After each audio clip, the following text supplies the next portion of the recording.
This commenter says, question, I try to do voice training, but I don't prefer to do a higher pitch. Rather, I like to do a more sultry pitch in a feminine way. How does one train like that? Hi, I'm Renee. I'm a gender-affirming voice teacher, and I love this question because in the voice feminization game, it can be easy to just default to woman equals higher and brighter. Just for the record, I believe that if you are a woman, you already have a woman's voice. But my job as a trans voice teacher is to help you develop a voice that you love, whether that is a higher and brighter voice, or in the case of this commenter, a more sultry voice. So first of all, what is a sultry voice? Here is a little highlight reel of some sultry voices that I found. You got a name? You want to tell me what it is? What's your name, young man? I'll have a vodka tonic.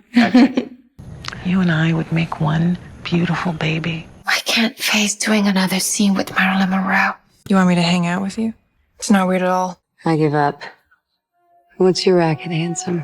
Hey, Adora. How's it hanging? I'm not bad. I'm just drawn that way. I am harsh. I'm also demanding, stubborn, self-sufficient, and always right. As you can see from these clips, there are actually a lot of ways that you can have a sultry voice, but some characteristics that they have in common are breathiness, glottal fry, speaking more slowly, and monotony. So how do we work on this?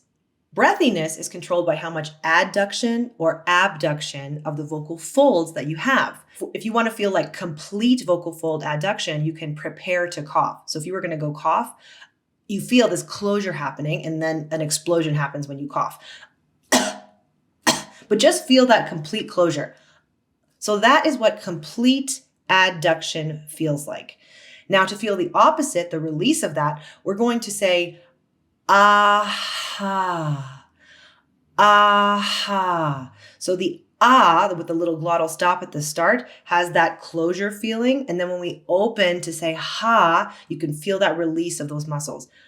Ah, ha. So anything with H gives a more breathy sound, but you can also add breathiness without having an H at the start of every word that you say. In my courses, I call control over this characteristic vocal weight or vocal fold mass. So you can look through my blog for more exercises that help you control this.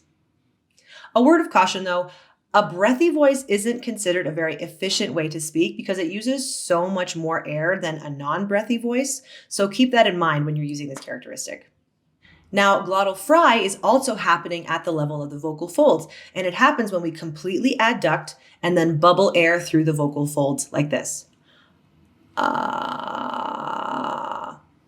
So remember preparing to cough, do that, and then let the smallest amount of air through while maintaining that connection.